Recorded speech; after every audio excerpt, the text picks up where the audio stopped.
Hey everybody, it's Steve. How's it going? Okay, today is the beginning of March. It's like March 4th or something like that.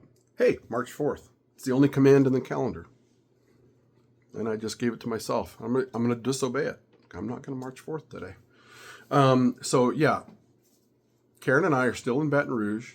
I'm still going to a trucking school at Baton Rouge Community College. Um, it's kind of a disorganized class, but at the same time, it's working for me. All I got to do is really only I'm taking it so that I can refresh a couple of skills like the 90-degree back and some stuff like that. Everybody has ever done trucking understands that's I haven't done it since 2010. And now it's 2026. I am having to refresh that skill. And every truck's different, and this is the truck that I'm going to test in. I'm having to do those things so that I can get my Class A CDL so I can start driving truck over the road.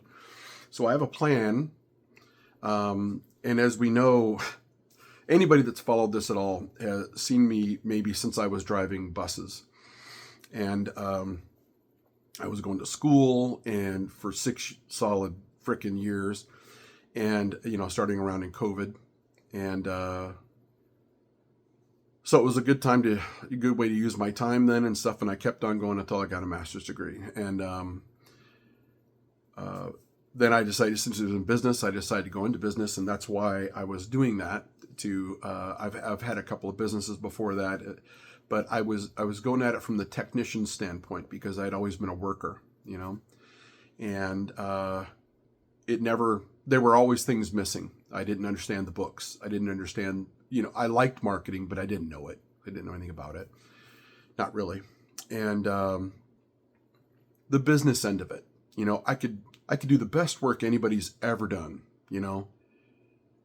because I was conscientious and I believed in doing a good quality job and keeping my promises, that kind of stuff. I got lots of return business from people. But as far as making solid business choices, how to pay less taxes. Yeah, I still I pay taxes because I see the point, in taxes.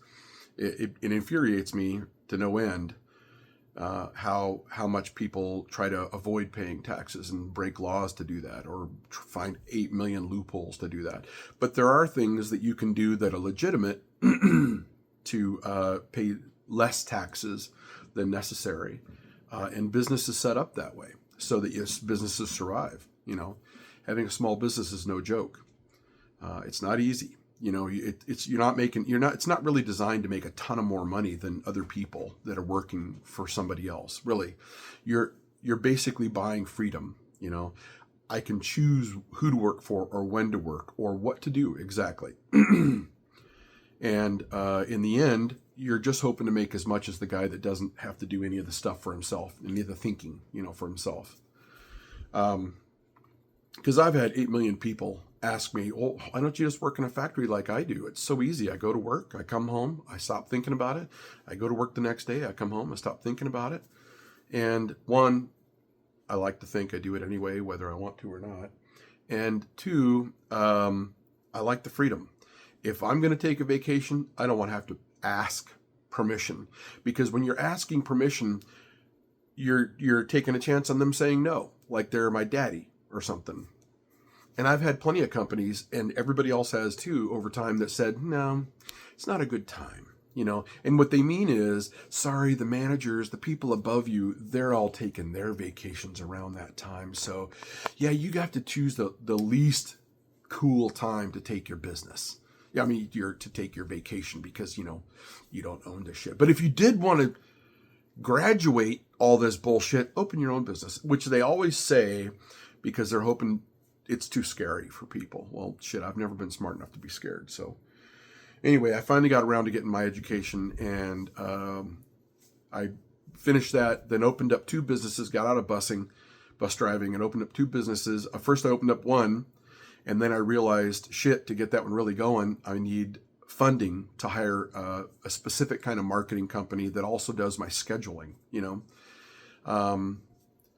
Those things were all doable at one time, just by hand. Imagine when people wrote everything out on paper. You can't find a grocery store that could be open now if there was paper and not cash registers, because there's just too much shit to remember. And it's kind of the same with a business. If you have a business where that you're trying to schedule people out, it's a hell of a thing now, to balance all that stuff. And then the marketing on top of it, which now that all the marketing is digital, if you want to be effective. So you need a team. You can't just do it by yourself, And that's with my bachelor's degree was in marketing. And I'm telling you right now, I'm here to tell you right now that if you want to own a business in today's climate in 2026, you need help with some stuff. It's not like a one-man show anymore.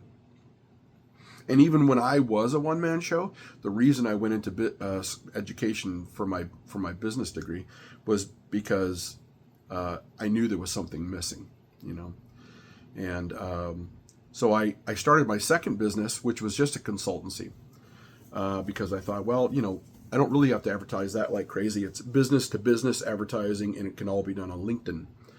And so I got that all together, did a lot of work writing SOPs, and then writing products that I would, various levels of service, that kind of thing that I would put out to people.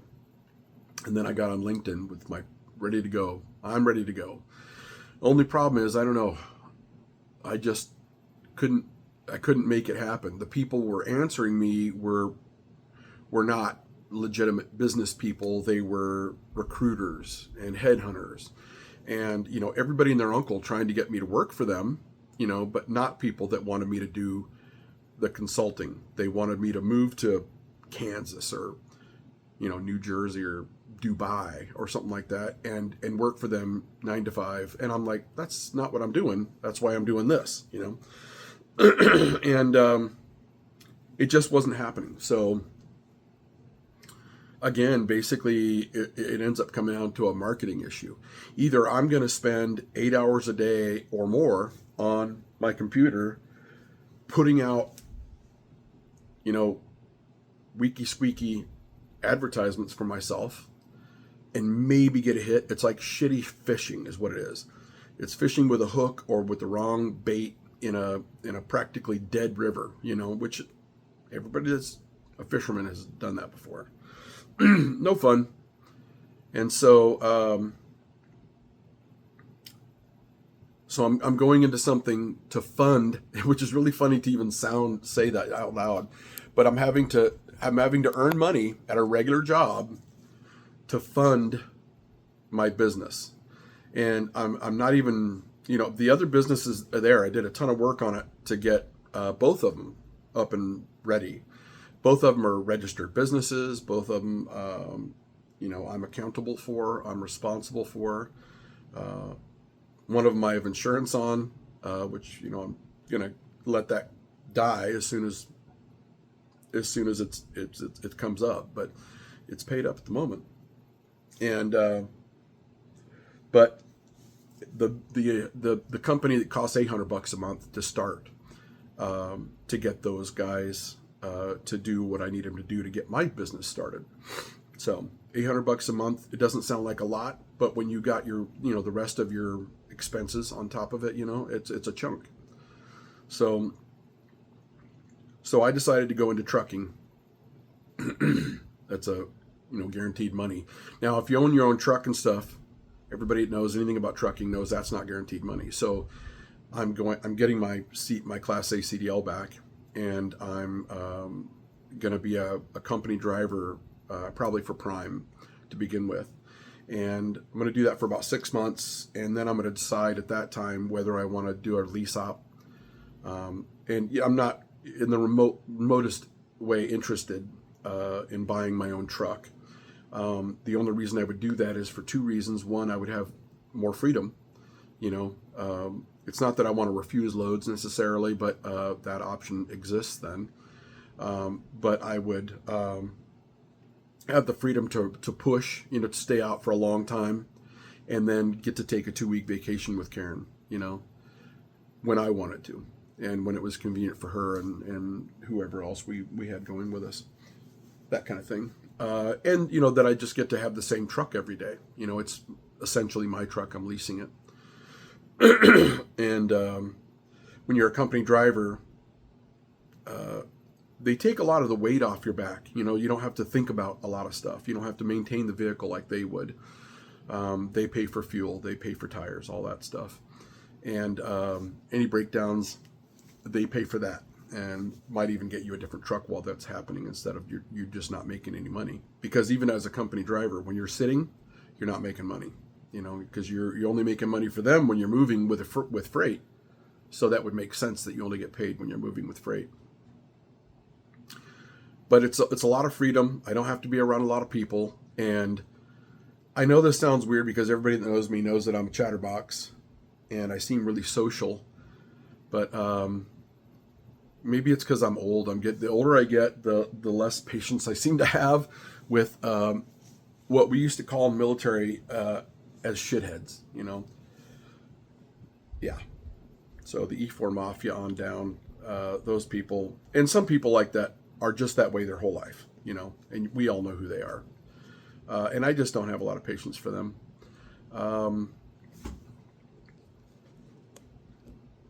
And it's getting worse. I was hoping as a younger man that I would eventually learn patience, but it's gone the other direction. I've learned not to give a shit what they think, you know. I've learned that there's no changing them, you know. So talking to them and trying to, you know, kill them with kindness kind of a thing, it doesn't help. My big goals in life now are just not to mess with people, you know. I don't want to take somebody who's having a terrible day or a terrible life and make it even worse for no reason, you know. You know, if somebody has to get punched in the nose, that's just the way it is because they won't get out of my way or something like that. Whatever, you know. But, or they're doing something even worse. But I don't need to mess with people. I don't get a kick out of that or anything like that. So,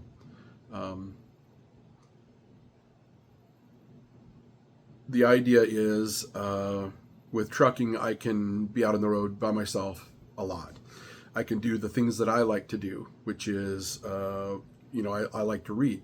And ever since the MS thing happened, that has been taken from me. I can't, it sounds funny, and most people think MS is very physical only, but it's got a lot of mental stuff going on. And I used to read voraciously. I've read hundreds and hundreds and hundreds of books over time. By the time I was 15, I had read Ulysses a couple of times. And by the time I was 20, I had read the Bible, the NIV version, 5 times, you know, cover to cover, like a book. Because it didn't make sense to me that people take snippets out of it here and there. How would they ever make sense out of the whole thing? So I like reading. I've learned a lot that way over time, and I've read zillions of biographies of people that I admire. You know, military leaders all the way to, you know, great writers and great thinkers, in my opinion, you know, like presidents and world leaders, Gandhi, you know, people like that, just to find out how they got the way they are, you know, because they seem to be amazing, and stuff had to happen to them in their younger life to have that happen, for me to make sense of it. I'm just curious. And that's it, basically. I read because I'm curious. And on trucks, I can listen to books.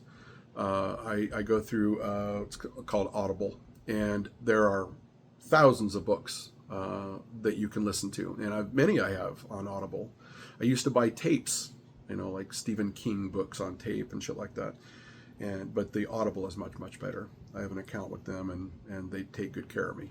So, that and education, you know, there's a couple of different ones that I'm going to try. Babbel, and another one I'm going to really, I've worked for years on my Spanish, and just because I would, it's the second most common language on earth, Spanish.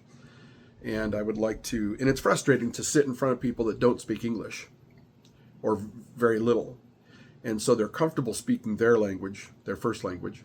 And then, so when they're talking, if they don't have a really great grasp of English, they'd rather speak Spanish. And I'm just sitting there like an idiot. You know, I've tried every translation program and all that kind of stuff, and they're spotty at best. I even bought Meta glasses because of the of what I'd heard about their translation abilities, but it's bogus too.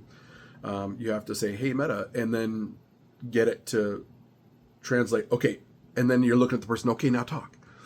And the person can say something, and Meta will translate for you. Hopefully, they get it right. But like, there's so many things that we can say that one word being wrong can change the entire sentence, and so it's not reliable. And then the other thing is it doesn't tell you what to say back. And so that doesn't really help. So anyway, there's things like that, like Babbel, and there's another one that I saw, and I can't remember the name of it, but I'm going to really hone my Spanish. There's a lot of things that I can do that I enjoy that don't require me being around people. The one and only thing that I'm going to miss about being around people is my wife. But Karen and I are in a place, we're both in our mid to upper 50s, and she has a lot of responsibility with her work, and her work kind of travels every 6 months. She goes to a new place, and that's the foreseeable future, And if I want to make any money doing anything, bus driving was something I was doing while I was going to college. It was a part-time thing while I was going to college. But I would never be a bus driver. There's no money in it, and I'm working on somebody else's schedule big time. And that's not my bag. So if you've only ever worked for other people, never own your own business if you ever plan to go back to work for other people, because that ruined me. Okay? I cannot obey anymore. I just can't do it.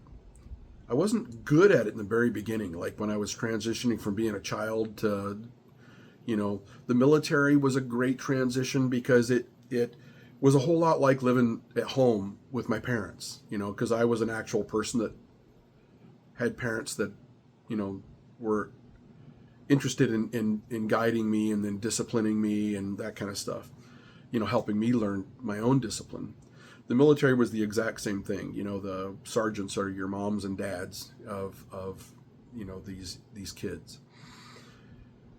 But it was a more freedom. And then when I got out of the military, I transitioned to regular life and then had to start operating under my own discipline for the most part, and showing up to work and things like that. Well, it took a lot to get me out of the whole my natural state, which is what I was as a child, to get to where I could work for somebody else and consistently and do well and get promotions and things like that. And then when I started working for myself again, my brain realized, I don't have to work for other people. My customers were people that I worked for, but it was a negotiation. There was a no yes, sir, like how high, sir, please may I have another. It wasn't like that. I can tell you I fired a lot more customers than I ever would have in my entire life fired employees, because I didn't screw up on a regular basis by hiring the wrong people. I knew what to do and what to ask and how to find out if they were the kind of people I wanted to work with and train. But when a customer turned out to be a weirdo, that was easy. I'm like, pay me for what I've already done, or I'm going to take it back. And then they're like, well, how are you going to take it back? I'm like, you want to see? I could do it. And luckily, just good common sense, not being a weirdo, I was able to convey to people when I was, bidding a job that I had standards, just like they had standards. And if they could work like a normal person with me, then I can work like a normal person with them. And everything's predictable. Everybody's happy and, peachy, and they'll get great work at the end, and they'll pay me what they told me they would pay me at the end. And there were contracts, and all that stuff. So that made it real doable. But then trying to go back to work for other people, boy, that was a whole nother ball game. I forgot about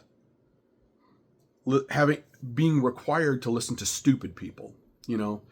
Somebody who was smart enough to never quit their job, and they were basically the lowest rung of the group that got hired that year, but they were the one that didn't quit. And so somehow eventually they got promoted, and eventually they became a supervisor.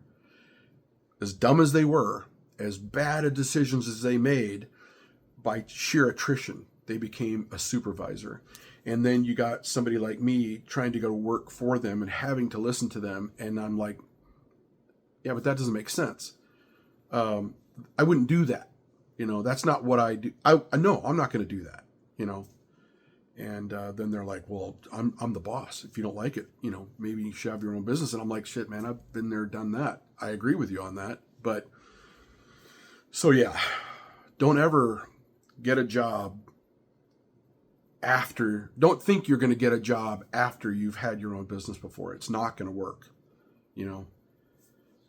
I have fired myself from working for other people because I am no longer an appropriate employee. I'm just not, when things make sense, the trucking thing, my contact with the fleet manager and stuff like that are managing my freight and stuff like that will be limited. It'll be common sensey. I'm not a sucker, so I know and I'm not a math person, but I know the numbers well enough to understand there are certain things, where there are certain times when they're trying to throw you under the bus, and I've been a bus driver, so I know what that looks like. And so there's a certain amount of that you can take it's kind of like you take one for the team once in a while, so that, yeah, I'm not making $1,200 this week. I'm making $900 this week, but if I end up working with a freight manager that is predatory in some way, or that is looking for his easy out, that ain't me. And I am somebody that they can use, because what I will be is a hard worker that doesn't make a lot of mistakes and that they can count on, and they're in their roster that they'll have a few people that are easy outs. So somebody that they really have to watch, and they give a lot of shitty work to, because that person will accept that. And it's shitty work that other drivers that they have won't accept. And so the easy outs get more shitty work more often, and that means that typically they make less money. They're running a lot of time. The fleet or the freight manager thinks that they're doing them a big favor by having them run a lot, and some people like that. I do. Some people don't, though. Some people want as much time at home as possible, and so running a lot is not a reward if you're running cheap, and every load pays a different amount, because somebody out there wants to ship the product that they made or picked in the field or whatever, and they want to ship it to this other place, and they want to pay as little as possible. And brokers that say, okay, well, you'll pay $4,000 to have that shipped, fine, and then they'll put it up on the board for everybody to see, including like Prime and stuff like that. Hey, we'll pay $1,200, or we'll pay $1,200 to have this go. So that was $4,000 that they're getting paid, but they want to ship it as cheap as possible so they get to keep that extra, and that's how they stay in business. And I get that totally. It's the whole point of business. But there is a point of stupidity in business when you're being so greedy that you're trying to fucking rape people to get them to do the job. And they're failing to, it's kind of like the idea is, if you're a really cheap contractor, when I was working, I was always a contractor. And if you do the cheapest work, fastest work possible, you're not going to get called back. Over and over and over again, you make a reputation for yourself in the same area of doing cheap ass work. You're not going to get called back. You're not going to make the high dollar jobs where people are more interested in the quality than how much it costs. That's for sure. And I've never operated that way. I always operated with the knowledge that I make my bed and I lie in it because I'm happy to, because I make my bed well, right? But people that are short-sighted and they're thinking about the here and now, and they're just trying to collect that money as much as they can, they don't need me on their roster, because I won't put up with that kind of shit. I'm not trying to get rich off of them either. I have a certain goal in mind, and I'm going to work for 5 years, and then I'm going to hang trucking up. So, because I'm going to take the money that that I'm direct depositing into an investment account through Fidelity, then out of that investment, and I'm going to take it over to this other business and launch it properly. So that's how it works. I'm going to treat them fairly. I'm going to do a really good job for them, and I will not allow them to treat me unfairly. Yeah, I totally get him to take one for the team once in a while, but I remember, I take notes. I use AI for help. All that kind of stuff. We don't forget. Between me and AI, we don't forget, and things are mapped out. What I can and can't take, what I will and won't accept. And it's one of the reasons why a lot of fleet managers or freight managers like to have real young people, sort of like the military always wants to hire real young people, because they're fucking retarded. And I was too at that age. I would accept anything because I didn't know what was allowed, what was permissible, to be acceptable. And because of that, I got walked on, I got taken advantage of, and I look back at so many incidences when I was younger, and I'm like, wow, they're sure lucky that wasn't me now, because I would have told them to get bent, and I'd have been fine if I did. And kids a lot of times don't do that. They don't know that they'll be fine, so they take it. And I never got anywhere near the terrible shit that a lot of people I know. I mean, women in the workplace, I've seen it over and over and over again when I was a kid. Like, why are they letting them do that? Like a boss that grabs their ass constantly and they have to just smile. And at the time I thought, that's weird. You wouldn't think that she isn't like the kind of person that would love that, kind of attention. But then, it took years to figure out they didn't like that attention at all. They were doing that. They were going along they were getting along to go along, or whatever it is. They were taking it so that they could keep their job, and stay in good graces. When if somebody had done that to me, I'd break their fucking arm, And all I can tell you, when you get older, you learn not to take as much shit. Now, I'm a way better worker than when I was a kid. I'm smarter. I make much fewer mistakes. I make wiser decisions. And that's all on the behalf of whoever I'm working for. Whether I have my own business and they're a customer, or whether I'm working for Prime and I'm their worker because I'm driving their truck, and I'm the person that's hauling their freight as quickly as I can safely. But that's a thing, I'm not taking stupid chances because I'm not a stupid person, and I'm not costing them a bunch of money in litigation issues, where that I just killed a family of 4 and they just bought $1 million loss, or more. So we're all doing our thing. So anyway, that's where I'm at right now. Still going to school for trucking. A couple months, I believe, from now, I'll have my Class A CDL and I'll start working for Prime. I've already talked to Prime. They're ready for that next stage. And as soon as that happens, I'll update my application with them, and I will start working with them. I'm going to continue these videos, just for fun. And also, once I start driving, I've got to be in a training program for a month or two. And just because, even though I've had a Class A since 2010, most of my commercial driving hasn't been freight, it's been people, okay? And so, I've driven people for, I don't know, the last 4 years, and bigger vehicles and all that kind of stuff. I understand the customer service end of it and stuff like that, but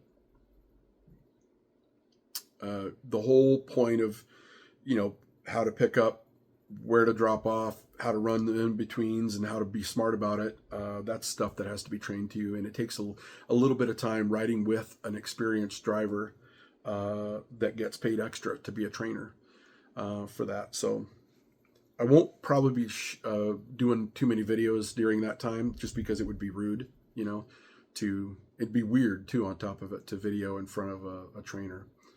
Um, it's already enough of an invasion of privacy for them to have somebody else in their cab, but then to have that person videotaping and posting shit where I don't know, I wouldn't do that. It would be, unless I, get stuck with an incredibly cool person that would be okay with that. I don't know. But I'll let you know what's going on. I'll make maybe little short videos to tell you where I am in the beginning of the training, middle of the training, end of the training kind of a thing, at truck stops and things like that. So anyway, that's at the end of my video now. I'm trying to keep them all down to 30 minutes or less. So I really appreciate you guys' time. And my current plan is prime company drivers for the first 6 months, starting in about 2 months or so from now. That's right around the time that Karen's time ends in Baton Rouge, and that we'll be moving to the next place. But who knows where that's at? Could be Minnesota, could be Georgia, could be New Jersey. Who knows, So you guys keep rocking on, and I'll probably make another video later today and discuss other topics or whatever like that, and then post another video. So if you get sick of listening to me, I totally get it. Today is like March 4th, only command in the calendar, and like 10 o'clock in the morning. So I have school later today. So you guys have a great day. Take it easy. Thanks for watching, by the way. And I always forget, hey, could you subscribe and like? And to subscribe, you don't have to pay money, okay? You're just saying that you're part of the channel. Subscribe, like, hit the bell, whatever you want to do. That way you see my stuff when it pops up. And I guess YouTube likes that. So anyway, take it easy. Still working it out.